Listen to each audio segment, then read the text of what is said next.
अचेतन आहे. पुरुष जोपर्यंत स्त्रियांमध्ये चेतना फुटत नाही तोपर्यंत स्त्री तत्वामध्ये चैतन्य येत नाही. बरोबर. आता ज्यावेळी आपल्याला दोघांमध्येही वयोवृद्धावस्था आलेली आहे आणि वाद होतो आहे, तर पहिलं की लग्न करताना जो काळ सांगितलेला आहे की वयाचं अंतर किती असावं, तर पुरुष हा जास्त वयाचा असावा, स्त्री ही कमी वयाची असावी. कारण आपल्या शरीरामध्ये स्त्री म्हणजे निर्मितीचा काळ हा ठरलेला आहे.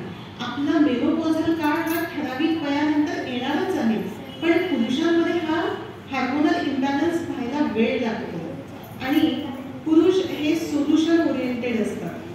कारण स्त्रियांच्या मेंदूमध्ये 2 टप्पे आहेत भाषेशी संबंधित आणि पुरुषांच्या मेंदूमध्ये 2 सेंटर्स आहेत भाषेशी संबंधित.